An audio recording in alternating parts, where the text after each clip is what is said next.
ఓం నమో నారాయణాయ. ఓం నమో నారాయణాయ. ఓం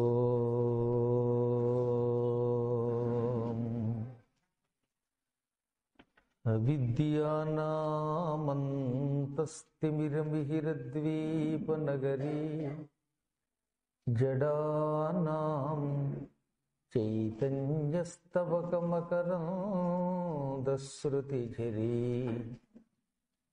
దరిద్రాణాం చింతామణిగుణనికా జన్మజలధౌ నిమగ్నానాం దంష్ట్రామురరిపువరాహస్య భవతి.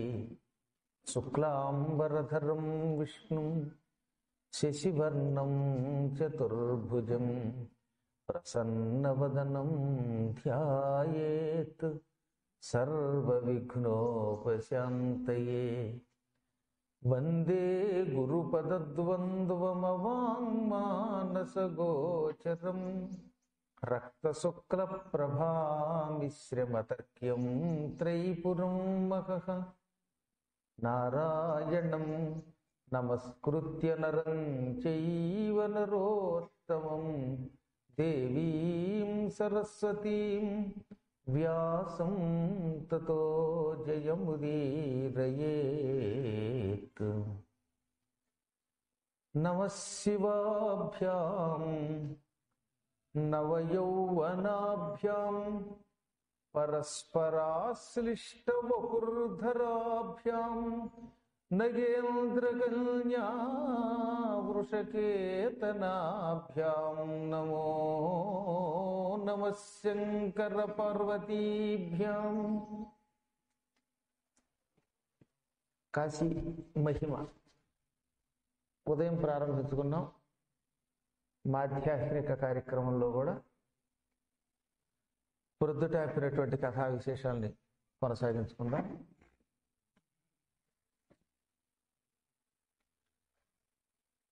వింధ్య పర్వతం మేరు పర్వతం మీద ఉండే ద్వేషం వల్ల శరీరం ఊర్ధ్వముఖంగా పెంచింది. అంటే పొడుగ్గా పెరిగిపోయాడు ఆకాశం కేసి. అంటే అంతరార్థం ఏమిటనమాట? అకారణముగా ఒక వ్యక్తి మీద కారణం లేదు, ద్వేషానికి కారణం ఉండాలి. సకారణ ద్వేషం, అకారణ ద్వేషం అంటారు. కాశీ మహిమలో స్కాంద పురాణంలో నిష్కారణ ద్వేషం చాలా ప్రమాదం అన్నారు. నిష్కారణ ద్వేషం అంటే ఏమిటి? నా వల్ల లేకపోతే ఇంకో మనిషి వల్ల మీకు ఏదైనా ఒక గండం వచ్చిందంటే, చీ దుర్మార్గుడి వల్ల మనకి ప్రమాదం వస్తుంది కనుక వీడిని నాశనం చేసేద్దాము అని కొంత కోపం తెచ్చుకుంటే కొద్దిగా న్యాయం ఉంది. అసలు అది తప్పే. ఎంత శత్రువు మీదైనా, ఎంత నీచుడి మీదైనా కత్తి కట్టకూడదని శాస్త్రం. కాకపోతే ఒక వ్యక్తి వల్ల మనకి ప్రమాదం ఉంది కనుక వాడి వల్ల ఉద్యోగం పోతుంది అనుకోండి, లేక ఒక వ్యక్తి వల్ల మనకి ఏదో మృత్యుగండం వస్తుంది, ఒక వ్యక్తి వల్ల మన డబ్బు పోతుంది అనుకున్నప్పుడు, వీడు మనకి హాని తలపెడుతున్నాడు గనక వీడిని నాశనం చేసేద్దాం అని పగబట్టి వాడిని పడగొట్టడానికి ప్రయత్నిస్తే దానికి నిష్కారణ ద్వేషము అని అనరు, సకారణ ద్వేషం అంటారు. ఒక కారణం ఉంది కనుక. అలా కాకుండా ఇప్పుడు అలాంటి పౌరాణికుడి వల్ల మీకు ఏమిటి నష్టం? ఎవరికైనా ఆయన మాట వరుసకు కూడా ఈ వయస్సులో మీ వృత్తికి ప్రమాదం తెచ్చిపెట్టడు. నేనే ఉన్నాను ఇక్కడ పురాణం చెప్పి వీలుంటే మిమ్మల్ని కాశీ పంపడానికో, లేక మోక్షానికి వెళ్ళడానికో, లేదా ఏదన్నా దారిద్ర్యంలో ఉంటే అందులోంచి బయట పారేయడానికి మంత్రోపదేశం చేసో ఉపకారం చేయగలను తప్ప పొరపాటును కూడా ఈ వయస్సులో పోనీ మాకేమి అధికారం కూడా లేదు కనుక మీకేం అపకారం చేయలేము. ఏ లింగయ్య గారికి ఉద్యోగం నేను పోవట్లేను కదా ఇప్పుడు, లేదా మీ అందరి దగ్గరికి వచ్చి మీ వ్యవసాయ భూములు ఎత్తుకుపోలేను. నేనంటే నేను కదా ఎవరైనా. కానీ వీలుంటే తమ సందేశాలతోటో, ఉపన్యాసాలతోటో, లేకపోతే మంత్రోపదేశాలతోటో ఉపకారం చేస్తాం. అటువంటి వ్యక్తి మీద మీరు ద్వేషం పెట్టుకుని పడగొట్టేద్దాం అనుకుందాం. దానికి ఏమైనా అర్థం ఉందా? ఒకవేళ పడగొట్టాలనుకుంటే పడగొట్టగలరా? దీనికి నిష్కారణ వైరము అని పేరు. నిష్కరమైన పాపాల్లో కల్లా నిష్కారణ వైరం అంటారు. ఆ నిష్కారణ వైరం ఇప్పుడు వింధ్య పర్వతం పూనాడు మేరు మీద. నిజానికి మేరు పర్వతం దగ్గరికి వింధ్య పర్వతం వెళ్ళాడా, లేక వింధ్య పర్వతం దగ్గరికి మేరు వచ్చాడా? ఈ ఇద్దరికి మధ్యలో వ్యాపారానికి సంబంధించిన యుద్ధాలు లేవు, లేకపోతే ఇంకేదో వృత్తి వైరుధ్యాలు లేవు. ఈయన కొండ ఆయన కొండ, ఒక కొండ కంటే ఇంకో కొండ గొప్పదని పొగిడారు, అందుకని వీడి కోపం వచ్చిందిట. ఈ సృష్టిలో ఎప్పుడూ ఒకరికంటే ఒకరు గొప్పవాళ్ళు ఉంటూనే ఉంటారు, నేను మాత్రమే ఆగిపోకూడదు. కొద్దిగా సౌండ్ రీసౌండ్ అవ్వకూడదు. ఒకదానికొకటి ఈ సృష్టిలో ఇంకా పైకొచ్చే ఉంటాయి తప్ప ఎంతకంటే పరికిమాలు పడి రావాలని మనం కోరుకోకూడదు కూడా. మీరెవరైనా గుర్తుపెట్టుకోండి, మీరు మీ గ్రామం మీద ఎందుకు నాకు ప్రేమ అంటే, ఇక్కడ ఉన్న వాళ్ళందరూ ఇంకా పండితులు అవ్వాలని, ఇంకా చదువుకోవాలని, పైకి రావాలని, మా వారసులు పైకి రావాలని కోరుకుంటున్నారు తప్ప చిచ్చి మాకంటే గొప్పవాడు పుట్టకూడదని మాట వరుసగానే మీ ఊళ్ళో వాళ్ళు అన్నారా? అనరు. ఇప్పుడు వింధ్య పర్వతానికి మేరు పర్వతం కంటే నేనే గొప్పవాడిని అనిపించుకోవాలి, నాకంటే మేరు పర్వతానికి పేరు రాకూడదని ఒకనొక భయంకరమైన ఈర్ష్య పట్టుకుంది. దీనికి అసూయ అని పేరు. అనగా గుణేషు దోషారోప అసూయ. మంచి గుణములలో చెడ్డని వెతకడం అసూయ. అనగా మీ ఊళ్ళో మంచి భోజనం పెట్టారు, లింగయ్య గారు భోజనం పెట్టారని పొగిడాను.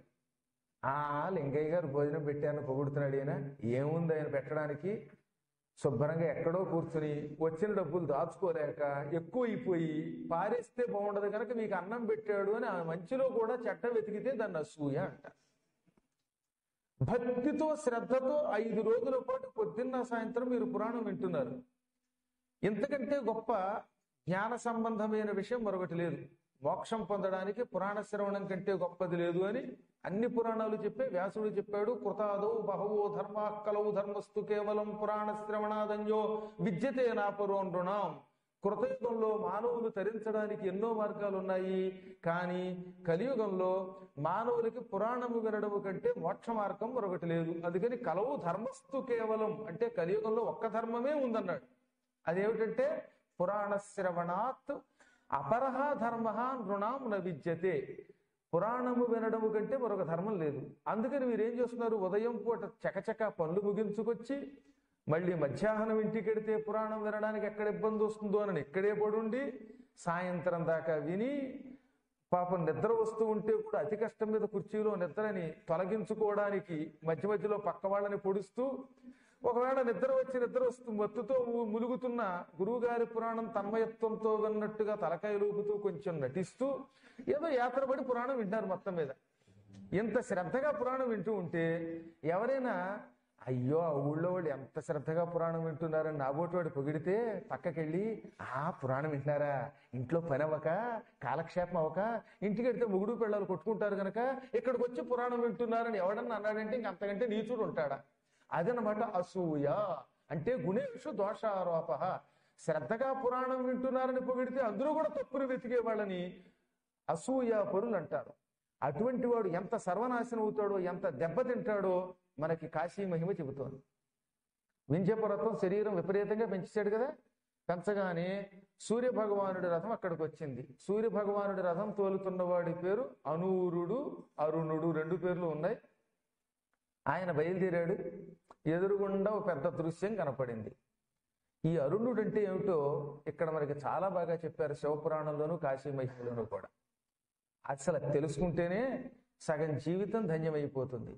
మీకు చెప్పాను కదా, పూర్వకాలంలో కశ్యప ప్రజాపతి గారికి చాలా మంది భార్యలు ఉన్నారు. అందులో ఒక ఆవిడ పేరు వినత, మరొక ఆవిడ పేరు కద్రువ. వినతకేమో పెద్ద ఆవిడ అవటం వల్ల కొంచెం ధర్మం ఎక్కువ ఉన్నది, కద్రువ దగ్గర కొంచెం ఈర్ష్య ఉంది.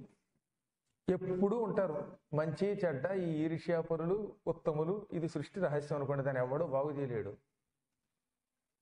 ఈ ఇద్దరు కలిసి ఒక రోజున వాహ్యాళికి వెళ్ళారు, షికారుకు వెళ్ళారు. అక్కడ క్షీరసాగరం దగ్గర ఒక గుర్రం కనపడింది. అది ఉచ్చైశ్రవం, దేవలోకంలో ఉండే గుర్రం. ఆ గుర్రం చాలా తెల్లగా మిసమిసలాడిపోతూ నా లాల్చీ కంటే కూడా తెల్లగా ఉంటుంది. నా అంత కాకపోయినా కొంచెం ఇంచుమించుగా నాలాగే అది కూడా తెల్లగా ఉంటుంది ఆ గుర్రం అందంగా. అటువంటి గుర్రాన్ని చూచి వినత మొత్తం తెల్లగా ఉందండి, కద్రువ మాత్రం తోక నల్లగా ఉందని పొద్దున చెప్పుకున్నాం. ఈ వాదోపవాదాల వెనకాతలు కూడా ఒక రహస్యం ఉందండి. ఈ వాదోపవాదాలు కూడా ఇప్పుడు ఒట్టినే రావు. ప్రారబ్ధ కర్మ అంటారు దీన్ని. ఏమంటారు దీన్ని? ప్రారబ్ధం అనేది ఒకటి పట్టుకుంటే ఆ మనిషి ఇలాంటి పిచ్చి పనులే చేస్తాడు. అది లేకపోతే మళ్ళీ బాగానే ఉంటాడు. దీనికే ప్రారబ్ధం అని పేరు. దీనికి ఒక ఉదాహరణ చెబుతాను మీకు. నిమి చక్రవర్తి అని ఒక చక్రవర్తి ఉన్నాడు. ఆయన వశిష్ఠ మహర్షిని గురువుగా పెట్టుకున్నాడు. ఇక్ష్వాకు యొక్క కొడుకు నిమి అంటే. వశిష్ఠుడికి ఈయనకి చాలా స్నేహం. వశిష్ఠుడి ద్వారా యజ్ఞం చేయించాడు నిమి. ఆ యజ్ఞంలో మంచి భోజనం పెట్టాలి. పొరపాటున ఆయన ఒక దరిద్రపు మాంసం పెట్టాడు, నరమాంసం. అది పెద్ద కథ, అదంతా అనవసరం. వశిష్ఠుడు చూశాడు. ఎరా, గురువు గారిని అవమానించావా, కాబట్టి నువ్వు చచ్చిపోవు అన్నాడు. గురువుగారు శాపం పెడితే తిరుగుండదు కదా. వెంటనే నిమి చక్రవర్తి కింద పడిపోతూ ఏ తప్పు లేకుండా నన్ను శపించావు గనక నువ్వు చచ్చిపో అన్నాడు. ఇద్దరూ శాపం పెట్టుకున్నారు. వశిష్ఠుడు చచ్చిపోయాడు, నిమి చక్రవర్తి చచ్చిపోయాడు. వశిష్ఠుడు చచ్చిపోగానే ఆత్మతోటి బ్రహ్మ దగ్గరికి వెళ్ళి, బ్రహ్మదేవ, నేను అనవసరంగా నా శిష్యుడిని శపించాను, వాడు కోపంతో నన్ను శపించాడు, నేను చచ్చిపోయాను, కానీ ఇలా చావడం నాకు ఇష్టం లేదు, మళ్ళీ నా శరీరం నాకు రావాలి, ఏం చెయ్యాలన్నాడు. ఒకసారి విడిచిపెట్టిన శరీరం నీకు ఇవ్వడం కుదరదు, ఇంకేదన్నా కోరుకో అన్నాడు బ్రహ్మ. అయితే నాకు పునర్జన్మ ఇయ్యి, ఆ జన్మలో కూడా అచ్చం పూర్వం వశిష్ఠుడి శరీరం ఎలా ఉందో అలాగే ఉండాలి. అంటే శరీరములో రవ్వంత మార్పు లేకుండా అలాగే ఉండాలి. అదే బుద్ధి, అదే పాండిత్యం, అదే జ్ఞానం అన్నీ ఉండాలి. నేను వశిష్ఠుడినే చచ్చి మళ్ళీ పుట్టాననే ఊహ నాకు ఉండకూడదు అన్నాడు. అయితే ఓ పని చెయ్యి, తొందరలో నువ్వు మిత్రావరుణులు అనేటటువంటి వాళ్ళ ద్వారా భూమి మీద పుడతావు, కాబట్టి సూర్యుణ్ణి వరుణుణ్ణి నీ ఆత్మతో పట్టుకో అన్నాడు. మిత్ర అంటే సూర్యుడు, వరుణుడు అంటే జలాది దేవత, పశ్చిమ దిగ్భాగాధిపతి. బ్రహ్మదేవుడి ఆజ్ఞ అబద్ధుడై వశిష్ఠుడు తన ఆత్మతో వెళ్ళి సూర్యుణ్ణి వరుణుణ్ణి ఆవహించాడు. అంటే తన ఆత్మలో సగభాగాన్ని సూర్యుడిలోను సగభాగాన్ని వరుణుడిలోనూ ప్రవేశపెట్టాడు. ఆ తర్వాత వరుణుడు సూర్యుడు ఊర్వశిని ప్రేమించారు. ఊర్వశి వాళ్లతో పాటు కొంతకాలం కాపురం చేసింది. అది పెద్ద కథ కదా, క్లుప్తంగా చెబుతాను, రెండు ముక్కల్లో మీకు. ఒకనాడు ఊర్వశి వీళ్ళకి కనబడకపోతే కామోద్రేకంతో ఇద్దరికీ రేతపాతం అయ్యింది. ఈ అమోఘమైన వీర్యాన్ని ఊర్వశి ఒక కుండలో పెట్టింది. ఆ కొండలో ఈ రెండూ కలిసి అందులోంచి ఇద్దరు పిల్లలు బయటకు వచ్చారు. ఒక ఆయన అగస్త్యుడు, రెండో ఆయన వశిష్ఠుడు.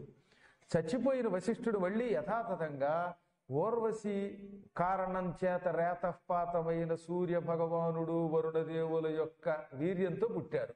అందుకే సూర్యుడు వరుణుడు ఇద్దరు ఐకమత్యంతో భూలోకంలో కొంతకాలం తిరిగి తపస్సు చేశారు కనుక మిత్రావరుణులనే మునులుగా వాళ్ళని చెబుతారు. కారణం అదనమాట. మొత్తం మీద కుంభ సంభవుడై కుండలో నుంచి పుట్టుకొచ్చాడు వశిష్ఠుడు. యథాతథంగా మళ్ళీ పూర్వంలాగే ఉన్నాడు. శరీరంలోనూ ఆత్మలోనూ మార్పు లేదు కనుక జ్ఞానంలో మళ్ళీ ఇక్ష్వాకు ఆయన్ని పురోహితుడిగా పెట్టుకున్నాడు. ఇప్పుడు నిమి చక్రవర్తి బతకలేదుగా మరి, అందుకని ఋషులంతా కలిసి నిమి శరీరం కుళ్ళిపోకుండా తమ మంత్రశక్తితో రక్షించి అతని ఆత్మని ఒక కర్రకి ఆవాహన చేసి యజ్ఞం పూర్తి చేయించారు. ఎందుకంటే వీడు చచ్చిపోతే యజ్ఞం ఆగిపోతుంది కనుక. ఆత్మని మాత్రం అటు ఇటు పారవకుండా ఇలాగే ఒక మైక్ గొట్టం లాంటి గొట్టం ఒకటి పెట్టి ఆ గొట్టానికి ఒక దండ వేసి సుస్పష్టంగా గంధమాల్య విపూజితై అన్నారు. అంటే గంధము పూలదండలు వేసి ఆ కర్రని పూజించి ఈ ఆత్మను అందులో పెట్టి దాన్ని పోకుండా అటు ఇటు పోకుండా కాపాడారు. ఎందుకంటే ఆత్మ నిలకడగా ఇక్కడ ఉండలేదు కనుక. యజ్ఞం పూర్తయింది. అప్పుడు నిమి చక్రవర్తి ఈ కర్రలో నుంచి సూక్ష్మ శరీరంతో, మహాత్ములారా, నేను యజ్ఞాన్ని పూర్తి చేసినట్ట పూర్తి చేయలేదా అని అడిగాడు. అదేమిటయ్యా, నీ తరపున మేము యజ్ఞం చేశాం కాబట్టి యజ్ఞం పూర్తయిపోయింది అన్నారు వాళ్ళు. అయితే నాకేం కావాలో నాకే తెలియటం లేదు, మీకు దయ ఉంటే నా మీద మోక్షం ఇవ్వండి అన్నాడు ఆయన. మోక్షాన్ని మేమెక్కడిస్తాం, అమ్మవారిని ప్రార్థించన్నారు వాళ్ళు. అమ్మ మంత్రం కూడా వాళ్ళే ఇచ్చారు, దేవతలు ఋషులు. అప్పుడు ఆయన అమ్మవారిని ప్రార్థించాడు. అమ్మ ప్రత్యక్షమయ్యింది. ఏం వరం కావాలో కోరుకో నాయన, చచ్చిపోయిన నీ శరీరంలో మళ్ళీ ప్రవేశపెట్టమంటే ప్రవేశపెడతాను, లేదా నీకు ఇంకేదన్నా శరీరం కావాలంటే ఇస్తానంది అమ్మ. ఈయనన్నాడు వశిష్ఠుడిలాగా మళ్ళీ పునర్జన్మ కోరుకోలేదు. నాకెందుకండి ఈ దరిద్రపు మానవ శరీరంలో ఉన్నంత వరకు తప్పులు చేస్తాం. మహానుభావుడైన వశిష్ఠుడు నా గురువు గారినే శాపం పెట్టాను పొరపాటున. కాబట్టి మానవ శరీరంలో తప్పులు చేసే లక్షణాలు ఉంటాయి. కాబట్టి నాకు వినశ్వరమైన శరీరం వద్దు. అలాగని మరేదో దేవ శరీరం కోరుకోను. మోక్షం పొందడానికి కావలసిన జ్ఞానం ఇయ్యి అన్నాడే. మోక్షం పొందడానికి కావలసిన జ్ఞానం నాకు ఇస్తే నేను మోక్షం పొందుతాను అనగానే ఆవిడ పక్కపక్క నవ్వి, ఒరే పిచ్చాడా, నీ ప్రారంధ కర్మరా అంది. దేవి భాగవతంలో ఉంటుంది, ఇది భాగవతంలో ఉంటుంది, పద్మపురాణంలో ఉంటుంది. అప్పుడు చాలా మందికి అనుమానం వచ్చి, ఇదేమిటి అమ్మవారి మాట ఏమిటి అని అడిగారు నన్ను. ఏమిటో తెలుసా, అమ్మ ఎదురుగుండా కనపడింది, ఏం అడిగితే అది ఇస్తానంది. శాశ్వతంగా అమ్మ నీ మణిద్వీపంలోకి తీసుకుపో అని కోరుకోవచ్చు కదా. పిచ్చి కోరిక కాకపోతే మోక్షం పొందడానికి ఏదన్నా జ్ఞానం ఉంటే ఈ ఏంటంటే అమ్మ ఎదురుగుండా ఉంటే. లింగయ్య గారు ₹1,00,000 కట్ట ఎదురుగుండా పట్టుకొచ్చి ఎంత కావాలో కోరుకోండి అంటే, ఎంత కావాలో తీసుకోవడానికి ఏటీఎం కార్డు ఇవ్వండి అంటాడేంటి పిచ్చాడు వీడు. ఆ ఏటీఎం కార్డు ఆయన ఇస్తే మాత్రం మళ్ళీ పిన్ నెంబర్ మర్చిపోవాలి, అందులో ఆయన డబ్బులు ఉన్నాయో లేవో తెలియదు. ఎదురుగుండా కట్ట ఉంది, ఈ కట్టమాని మళ్ళీ బొట్లో పడిపోవడం ఏంటి? అది ప్రారంభం అంటారు. ఒక వ్యక్తి సర్వం ఇస్తానన్నా అది కోరుకోకుండా డొంక తిరుగుడు కోరుకుంటే అది వాడికి ఎక్కడో కర్మయోగం ఉందన్నమాట, అనుభవించవలసిన కర్మ అది. అందుకని ఆవిడ అలా అనగానే అప్పుడు వాడికి అర్థమైంది, ఒరే పిచ్చాడా, అడిగితే క్షణాలలో మళ్ళీ భూమి మీదకి రానవసరం లేని శాశ్వత కైవల్యం నా లోకంలో ఇచ్చేదానిరా. కానీ నువ్వు మోక్షానికి కావలసిన జ్ఞానం ఏమన్నావు, అది నువ్వు చేసిన పొరపాటు ఒకటి ఉంది. ఆ పొరపాటు గురువు గారిని శాపం పెట్టడం, మహానుభావుడైన వశిష్ఠుడిని శాపం పెట్టడం వల్ల ఇంకా కొంత పాపం మిగిలి ఆ పాపము అనుభవించవలసిన కర్మగా నీకున్నది. అందువల్ల నువ్వు మళ్ళీ ఏం చేస్తావంటే కొంతకాలం ఒక దివ్య శరీరం ధరించి తపస్సు చేసి జ్ఞానం పొంది ఎప్పటికో మోక్షం పొందుతావు అంది. అంటే వెంటనే మోక్షం రాలేదు వాడికి. తర్వాత ఏం చేశాడు, అయ్యా దాంతోపాటు ఇంకో కోరిక ఉందండి, అందరూ నన్ను రోజు తలుచుకునేటట్టు చెయ్యండి అన్నాడు. అప్పుడు ఆ నిమిని మన కంటి రెప్పపాటులోకి పెట్టింది ఆవిడ. అప్పటి నుంచి మనకి అంత పూర్వం ఇలా కంటి మీద ఇలా రెప్పలు వేసేవాళ్ళం కాం, మనందరం కూడా కళ్ళులో తెరుచుకునే ఉండేవాళ్ళంట. కానీ ఈ నిమి చక్రవర్తి ఆత్మని ఈ కంటి మీద ప్రవేశపెట్టింది అమ్మ. అప్పటి నుంచి రెప్పపాటు పడింది, నిమిషము అని పేరు వచ్చింది, రెప్పపాటు. ఆ నిమి వల్ల ఇప్పుడు మనకి రెప్పపాటు వచ్చింది. అదనమాట వాడిని తలుచుకుంటున్నాం మనం రోజు. నిమిషము, నిమేషము అంటే రెప్పపాటు. ఈ విధంగా మనం నిమిని తలుచుకుంటూ నిమిషులం అయ్యాం. దేవతలకు ఇది లేదు గనక వాళ్ళు అలాగే కళ్ళు గుడ్లప్పగించి ఉంటారు, మనకు వల్ల రెప్పపాటు ఉండదు వాళ్ళకి, అనిమిషులు అయ్యారు వాళ్ళు. ఈ విధంగా శాశ్వతంగా నిలబడ్డాడు. అలా మనందరికీ కొన్ని కర్మయోగములను ఉంటాయి. ఈ కర్మయోగముల వల్లే శాపాలు పొందడము, దాస్యం పొందడము, ఒకరినొకరు తిట్టుకోవడాలు, పొగుడుకోవడాలు, నాశనాలు అవ్వడాలు, ఇవన్నిటికీ ప్రారబ్ధము అంటారు. ఎందుకు చెబుతున్నానంటే కశ్యప ప్రజాపతి ఒక రోజున కద్రువ అనే తన భార్యని పిలిచి నీకేం కావాలని అడిగాడు. నాకు మంచి బలవంతులైన కొడుకులు 1000 మంది కావాలి, వీళ్ళందరూ పాకుతూ ఉండాలి. 1000 పడగలు, 500 పడగలు, 105 పడగలు, 101 పడగలు, ఇలాంటి పడగలుండి విషంతో ఉండి లోకాలని పీడించగలిగే వాళ్ళు అయ్యి ఉండాలి అన్నది. అయితే నీకు పావులు పుడతారు, 1000 మంది పుడతారు అన్నాడు ఆయన. ఇప్పుడు వినతని పిలిచాడు. వినత నీకేం కావాలి అన్నాడు. నా చెల్లెలు 1000 మంది బలవంతులైన కొడుకుల్ని కోరింది, నేను అంతమందిని కోరను, నాకు 2 కొడుకులు చాలు, 2 వల్ల కీర్తి రావాలి. అందులో ఒక కొడుకు ఈ చెల్లెలు 1000 మంది కొడుకుల్ని ఒక్క దెబ్బగా చంపగలిగేంత శక్తి ఉన్నవాడు అయి ఉండాలి అంది ఆవిడ. 1000 మంది పనికిమాల కొడుకుల కంటే 1000 మంది ఒక్క దెబ్బగా పడగొట్టగలిగి ఒక్క కొడుకు చాలండి. ఆయన తథాస్తు అన్నాడు. ఆ తర్వాత కద్రువకి 1000 గుడ్లు పుట్టాయి. ఈ గుడ్లలో నుంచి కొంతకాలానికి లుకలుకలాడుతూ సాయంకాలం పూట మన వాళ్ళు తింటారే ట్యాంక్ బండి దగ్గర నూడిల్స్, అలాంటి నూడిల్స్ లాంటి పిల్లలు పుట్టుకొచ్చారు, పాములు అనమాట. గుడ్లు అలా పగలగొట్టుకుని ఎర్రగా, తెల్లగా, నల్లగా, బూడిద రంగులో పుట్టుకొచ్చేసారు వరుసగా. వీళ్లలో ఆదిశేషుడికి 1000 పడగలు, వాసుకి 1000 పడగలు, తక్షకుడికి 1000 పడగలు ఉన్నాయి. తక్కిన వాళ్ళకి కొందరికి కాళీయుడు అని ఒకడున్నాడు, వాడికి 101 పడగలు. ఇలా ఒక్కొక్కరికి కొన్నేసి పడగలు వచ్చాయి. పెద్ద పెద్ద రకరకాల పాములు పుట్టాయి. పాపం వినతకి 2 గుడ్లే పుట్టాయి. ఈ 2 గుడ్లు పగలడం లేదు, ఇందులోంచి పిల్లలు పుట్టడం లేదు. దాంతో ఆవిడ కోపం వచ్చింది. నా చెల్లెలు నాకంటే వెనక గర్భం ధరించి 1000 గుడ్లు కన్నది, నాకు 2 గుడ్లు పుట్టాయి. ఆవిడ గుడ్లేమో చాలా తొందరగా ఏడాది కోటి చొప్పున పిల్లల్ని కంటున్నాయి గుడ్లు. ఒక్కొక్క గుడ్డులో ఒక్కొక్క పిల్లాడు బయటకు వచ్చాడు. నా 2 గుడ్లు ఎప్పటికీ పగలకుండా అలాగే ఉన్నాయి, ఇందులోంచి పిల్లలు ఎప్పటికొస్తారు అని కొంత అసహనం పొందింది. చూసింది 500 సంవత్సరాలు గడిచాయి, గుడ్డు పగలదు, పెంటి గుడ్డు బయటికి రాడు. ఒళ్ళు మండి అందులో ఒక గుడ్డుని పటక్కన పగలగొట్టింది. పొద్దున మనవాడు ప్లక్క తొక్కితే పగిలిపోయినట్టుగా ఆ గుడ్డు కాస్త పటుక్కన ముక్కలైపోయింది. అందులోంచి పాపం తొడలు తయారు కానివాడు పుట్టాడు. నడుము పైభాగం అంతా శరీరం తయారయ్యింది, తొడల దగ్గర నుంచి కింద భాగం తయారవ్వలేదు. ఎర్రగా పాపం గుడ్డులోంచి వికలాంగుడు పుట్టాడు. ఊరువు అంటే తొడ, ఊరువులు లేవు గనక అనూరుడు అన్నారు ఆయన్ని.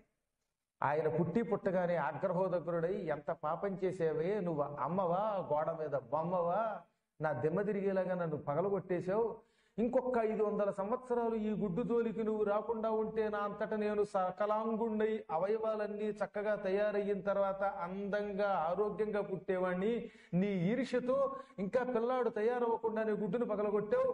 ఇటువంటి దరిద్రపు బుద్ధి కలిగిన నీలాంటి వాళ్ళకి గుణపాఠం చెప్పాలి. నీ చెల్లెలి మీద ఈర్ష్యతో ఆవిడికి పిల్లలు పుట్టారు, నాకు పిల్లలు పుట్టలేదని కదా నువ్వు ఈర్ష్యతో నన్ను పగలగొట్టావు, కాబట్టి నీ చెల్లెలికి 1000 ఏళ్ళు దాసివైపడుండు అని శపించేశాడు. అప్పుడు ఆవిడ ఏడ్చిన, ఆయన కుమార, ఏ తల్లి అయినా కొడుకుల్ని కావాలని వికలాంగుల్ని చేస్తుందా? నాకు పిల్లలు పుట్టలేదనే బాధలో తొందరపడి పాపం చేశాను, పాపమే, కానీ తల్లిని శపించడం ఇంకా పాపం, నాకు శాప విముక్తి నాయన అంది. నీ చెల్లెలి దగ్గర నువ్వు 1000 ఏళ్ళు దాసీగా పడుంటావు, ఆ తర్వాత నీకు దాస్య విముక్తి అవుతుంది. ఆ దాస్య విముక్తి ఈ 2వ గుడ్డు ఇస్తుంది. ఈ 2వ గుడ్డుని మాత్రం పగలగొట్టకు. ఇంకొక 500 ఏళ్ల తర్వాత ఆ గుడ్డులోంచి మహాబలవంతుడైన వీరుడు ఒకడు పుడతాడు. వాడికి గరుత్మంతుడు అని పేరు వస్తుంది. విష్ణువుకి వాహనం అవుతాడు. అతని వల్ల నీకు దాస్య విముక్తి. ఈ లోపు మాత్రం 1000 ఏళ్ళు నువ్వు నీ చెల్లెలికి దాసీ అవుతావని చెప్పించి వెళ్ళిపోయాడు. అదిగో ఆ అనూరుడే శరీరం సరిగ్గా తయారవ్వలేదు కదా. మీరు ఎప్పుడో చూడండి, కాకి గుడ్డులోనో లేక ఇంకేదో కొంగ గుడ్డో ఇలాంటి గుడ్డు అప్పుడే పగిలితే అందులో ఉన్న పిల్లలు చాలా ఎర్రగా ఉంటాయి. చంటి గుడ్డు ఎలా ఉంటుందో తెలుసు కదా మీకు. పిల్లలు కూడా పుట్టిన తర్వాత దిక్కుమాలిన వాళ్ళు కాకుల్లాగో గౌడు గేదుల్లోగో నల్లగా అయిపోతారు, కానీ పుట్టినప్పుడు మాత్రం ఒక రకమైన ఎర్రగా ఉంటారు అరుణవర్ణంలో. ఈ కుర్రాడు గుడ్డులోంచి పగిలి బయటికి రాగానే మంచి కమలాఫలంలాగా సింధూర వర్ణంలో పుట్టాడు. అందుకని అరుణ వర్ణంతో ఉన్నాడు కాబట్టి అరుణుడు అని కూడా అన్నారు. అతడు పుట్టగానే భక్తితోటి వాసుదేవ పరంధామ నన్ను రక్షించు అన్నాడు. అనగానే ఇదిగో ఈ పిల్లవాడిని సూర్య భగవానుడు తన రథం మీద సారథిగా పెట్టుకున్నాడు. వాసుదేవుడిని తలుచుకుంటే వాసుదేవుడి అంశతో పుట్టిన సూర్య భగవానుడు సారథిగా పెట్టుకున్నాడు. తొట్లో కూర్చుంటాడు కనుక ఇంకా కదలక్కర్లా. మహామహిమ కలిగిన వాడు, అందులో ఏం సందేహం లేదు. ఇప్పుడు తొట్లో కూర్చుని అరుణుడు సూర్యుడికి రథసారథి అయ్యాడు. తర్వాత సూర్యుడు ఏమన్నాడు తెలుసా? నీకు కాళ్ళు లేకపోయినా సకల ప్రపంచాలని నీ మహిమతో చుట్టి రాగలవు, నువ్వు తలుచుకుంటే సృష్టికి ప్రతి సృష్టి చెయ్యగలవు, అన్ని శక్తులు నీకు ఇస్తున్నాను అన్నాడు. అలా వినతాపుత్రుడు అనమాట ఈ అరుణుడు అంటే. సరే, తర్వాత ఈ ఇద్దరు కూడా కొట్టుకున్నారు, అక్క చెల్లెళ్ళు. తోక నల్లగా ఉందంటే నల్లగా ఉంది, తెల్లగా ఉందంటే తెల్లగా ఉందని వాళ్ళిద్దరూ వాదోపవాదాలు చేసుకున్నారు. ఇదంతా పొద్దున మనం చెప్పుకున్నాం. ఇప్పుడు చివరికి వినత కద్రువ పట్టుదలకు పోయారు. అక్క, గుర్రమంతా తెల్లగా ఉందని నువ్వు అంటున్నావు, కాదు తోక నల్లగా ఉందని నేను అంటున్నాను. తోక తెల్లగా ఉంటే నేను నీకు దాసీగా పడుంటాను, తోక నల్లగా ఉంటే నువ్వు నాకు దాసీగా పడుండు అంది కద్రువ. సరే అనుకున్నారు ఇద్దరు. గుర్రం దగ్గరికి వెళ్ళి చూద్దామంది వినత. ఇప్పుడొద్దు, చీకట్లో సరిగ్గా కనపడదు, పొద్దుట వచ్చి చూద్దామంది చెల్లెలు. ఎందుకంటే తెలుసు ఆవిడికి గుర్రం తోక నల్లగా లేదు తెల్లగా ఉందని. రేపటికి వాయిదా వేసి వెంటనే ఇంటికి వచ్చి తన కొడుకులు పావుల్ని పిలిచి, ఒరే మన పావుల్లో నల్లగా ఉన్నవాళ్ళు రండిరా అంది. ఏమిటమ్మా అంటే, మీరు వెళ్ళి గుర్రం తోకని కరిచి పట్టుకోండిరా, తోకకి వెంట్రుకలు ఉంటాయి కదా, ఆ వెంట్రుకని కరిచి పట్టుకోండి, అప్పుడు తోక నల్లగా కనపడుతుంది, దాంతో మీ పెద్దమ్మ నా చేతిలో ఓడిపోతుంది, నేను నెగ్గుతాను, తోక తెల్లగా ఉన్నప్పటికీ మొండితనంతో వాదించాను అందుకే. నువ్వు చేసింది తప్పు. పైగా పెద్దమ్మని మోసం చేసి నువ్వు దాసీగా మార్చుకుందాం అనుకుంటున్నావు దుష్టురాలా. ఈ పాపపు పని మేము చెయ్యమన్నారు పిల్లలు. చెయ్యకపోతే భవిష్యత్తులో జనమేజయ మహారాజు గారి సర్పయాగంలో మీరంతా కాలి బూడిదైపోండి అని చెప్పించేసింది వాళ్ళమ్మ. చెప్పగా అందుకే వాదోపవాదాలు చేయకూడదు. వాదున వచ్చున్నదే కీడు సొమ్ము వసుధను సుమతి అన్నారు. ఉట్టినే అన్నారా. అప్పుడు పాములు భయపడి వాళ్ళల్లో నల్లగా ఉన్నవాళ్ళు కొంతమంది తోక దగ్గర ఉన్న వెంట్రుకల్ని కరిచి పట్టుకున్నారు. దాంతో పొద్దుట ఇద్దరు వెళ్ళగానే తోక నల్లగా కనబడింది. పాపం వినత ఓడిపోయింది. ఓడిపోవడం అంటే కేవలం కొడుకు శాపమేది. 1000 ఏళ్ళు దాసీగా పడుంది అనుకోండి. ఆ తర్వాత గరుత్మంతుడు పుట్టాడు, అమృతం తెచ్చాడు, తల్లికి దాస్య విముక్తి చేశాడు. అప్పుడు అరుణుడు భక్తి శ్రద్ధలతోటి శివుడి కోసం తపస్సు చేశాడు. ఎందుకని? 1 నాకు తొడలు లేకుండా వచ్చేశాను. 2 కన్న తల్లిని తొందరపడి శపించాను. నమః పార్వతీపతయే హర హర మహాదేవ శంభో శంకర. తల్లిని శపించడం ఎట్టి పరిస్థితుల్లోనూ అది మహాపాపం. 2వది తొడలు లేకుండా పుట్టాను అని శివుడి కోసం తపస్సు చేశాడు. ఈశ్వరుడు ప్రత్యక్షం అయ్యాడు. ఏం కావాలో వరం కోరుకోమన్నాడు. స్వామి, నువ్వు నా మీద శాశ్వతంగా నివాస స్థానం ఏర్పాటు చేసుకో. ప్రజలు రోజు లేవగానే నన్ను దర్శించి తరించేటట్టు వరం ఇయ్యి అన్నాడు ఆయన. తథాస్తు. ఈ రోజు నుంచి నీ శరీరాన్ని ఒక పర్వతంగా మార్చేస్తున్నాను. భూలోకంలో నీ సూక్ష్మ శరీరం, స్థూల శరీరం విడిచిపెట్టేయి. స్థూల శరీరం పెద్ద కొండ అవుతుంది. ఆ తర్వాత దివ్య శరీరం ధరించి సూర్యుడికి రథసారథిగా ఉండు. నీ స్థూల శరీరం అరుణాచలము, అరుణగిరి అనే పేరుతో ప్రఖ్యాతి పొందుగాక. దాని మీద నేను జ్యోతిర్లింగంగా ఒక తేజస్వరూపంగా వెలుగుతాను అన్నాడు. అదిగో ఆనాడు వినతాపుత్రుడైన అరుణుడి యొక్క శరీరం వెంటనే కింద పడిపోయింది. ఆ తర్వాత ఆయన ఆత్మ అందమైన దివ్య శరీరం ధరించి సూర్యుడికి సారథైపోయింది. ఆ అరుణుడి శరీరమే ఇవాళ మనం తమిళనాడులో ఉంది సార్, అరుణాచలం అంటున్నాం. ఆ అరుణాచలం అనే పేరుతోటి ఒక పెద్ద పర్వతం అయిపోయింది. శివుడు అందుకే అక్కడ అగ్నిస్తంభ రూపంలో వెలిశాడు. ఎందుకని? నీ కొండ చుట్టూ ప్రజలు ప్రదక్షిణ చేస్తారు, నీ పేరు రోజు తలుచుకుంటారు, నీకు అపూర్వమైన ఖ్యాతి వస్తుంది. నీ మీద నేను జ్యోతిర్లింగ రూపంలో, ఒక గొప్ప తేజోలింగ రూపంలో ఉంటాను కనుక నా దర్శనానికి అందరూ వస్తారు, వారందరినీ నువ్వు తరింపజేస్తావు అని ఈ విధంగా ఈశ్వరుడు అనుగ్రహించాడు. ఇంకా 2వది ఏమిటి? రోజు ప్రజలు నిన్ను తలుచుకోవాలి కదా. ఎప్పుడో అరుణాచలం వెళ్ళి పూజించి తలుచుకోవడం ఒక ఎత్తు. అనుదినము తలుచుకోవడానికి వీలుగా సూర్యుడు ఉదయించేటప్పుడు ముందు నువ్వు దర్శనమిస్తావు. నువ్వు ఎర్రగా ఉంటావు. అప్పుడు నీ కిరణాలను చూచి అరుణ కిరణ స్వరూప సూర్య నమస్కారం అని రోజు నిన్ను తలుచుకొని నీకు దండం పెడతారన్నాడు. అదనమాట. అందుకే ఆ వర్ణం ఉందే. సూర్యుడు నిజంగా ఎరుపు కాదు. సూర్యుడు రాగానే ముందు ఎర్రగా కనపడేది అరుణుడు. అరుణ బింబం మనకు కనపడుతుంది. ఆ తర్వాత కాసేపటికి రథసారథి కనపడ్డం, వెనకాతల తొట్లో కూర్చుని ఉన్న పెద్ద ఆసనం మీద కూర్చుని ఉన్న సూర్యుడు కనపడతాడు. ప్రజలు అర్ఘ్యం నీకు ఇస్తారు, నిన్ను రోజు తలుచుకుంటారు. అరుణాయ శరణ్యాయ అని రోజు భక్తులు నీకు నమస్కారం చేస్తారు. నీవు అందరి నోట్లో అరుణుడు అరుణుడు అరుణుడు అని నానుతావు. నీ పేరును తలుచుకున్న వారందరికీ సకల పాపాలు తొలగుతాయని వరమిచ్చాడు. అదిగో ఆయన్ని మనం చూస్తున్నాం. అనుదినము ఎర్రగా కనపడుతున్నవాడు, మళ్ళీ అస్తమిస్తున్నప్పుడు ఎర్రగా కనపడుతున్నవాడు ఈ వినతాపుత్రుడు అరుణుడు. నేను క్లుప్తంగా చెప్పాను. ఇదంతా అరుణాచల మహాత్మ్యంలో మీరు ఎలాగో ఛానల్లో రోజు చూస్తున్నారు కదా, కాబట్టి ప్రత్యేకంగా చెప్పక్కర్లా. ఓసారి అక్కడికి వెళ్ళినప్పుడు చెప్పుకుందాం. కొన్ని లక్షల సార్లు అరుణాచలం వెళ్ళిన వాళ్ళకి ఈ కథ తెలియలేదంటే ఆశ్చర్యంగా ఉంటుంది కనుక దీని గురించి మరోసారి ఎప్పుడో వివరంగా చెప్పుకుందాం. కానీ ఈ అరుణుడు రథం తోలుకుంటూ వచ్చాడు. హఠాత్తుగా ఆయన కాళ్ళు చేతులు తడబడ్డాయి. తొట్టి ముందుకు వేగంగా తోసుకొచ్చింది.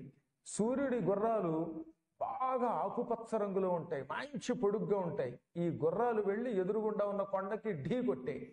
పెద్ద కొండ పైకి లేచిపోయిందిగా మరి వింధ్యపర్వతం. ఈ వింధ్యపర్వతానికి తగిలి గుర్రాలు ఆగిపోయాయి. అరుణుడు బొక్కబొరలో పడిపోయాడు. వెనకాతల సూర్యుడు కదిలిపోయాడు. షడన్ బ్రేక్ వేస్తే డ్రైవర్ గారు ముందు సీట్లో కూర్చున్న గురువు గారు కదిలిపోయినట్టుగా కదిలిపోయాడు అనమాట. సూర్యుడు ఒక్క దెబ్బకి కదిలిపోయి, అరుణ ఏమిటి అలా పిల్లి మొగ్గ వేసామన్నాడు. ఏం చెప్పనండి, హెచ్చరిద్దాం అనుకునే లోపే పడిపోయానండి అన్నాడు ఆయన. ఏమిటి హెచ్చరిక అన్నాడు. మళ్ళీ ఏమి ఎరగనట్టుగా సూర్యుడు. ఏమోనండి, హాయిగా స్వేచ్ఛగా 7 గుర్రాలు పూనించిన రథం మీద మనం తిరిగేవాళ్ళం. ఆకాశంలో అడ్డు ఉండకూడదు నిజానికి. ఇది ఏమన్నా మలేషియా ఎయిర్లైన్సా లేకపోతే ఇండోనేషియా ఎయిర్లైన్స్ వాళ్ళ విమానమా సముద్రంలో పడిపోవడానికి? మంది ఆకాశంలో స్వేచ్ఛగా తిరిగే రథం ఎక్కడి నుంచి వచ్చిందో భూలోకం నుంచి ఒక కొండ అడ్డం వచ్చేసింది. దానికి మన గుర్రాలు తగులుకున్నాయి. గుర్రాలు ఢీకొచ్చి అవి పిల్లి మొగ్గలు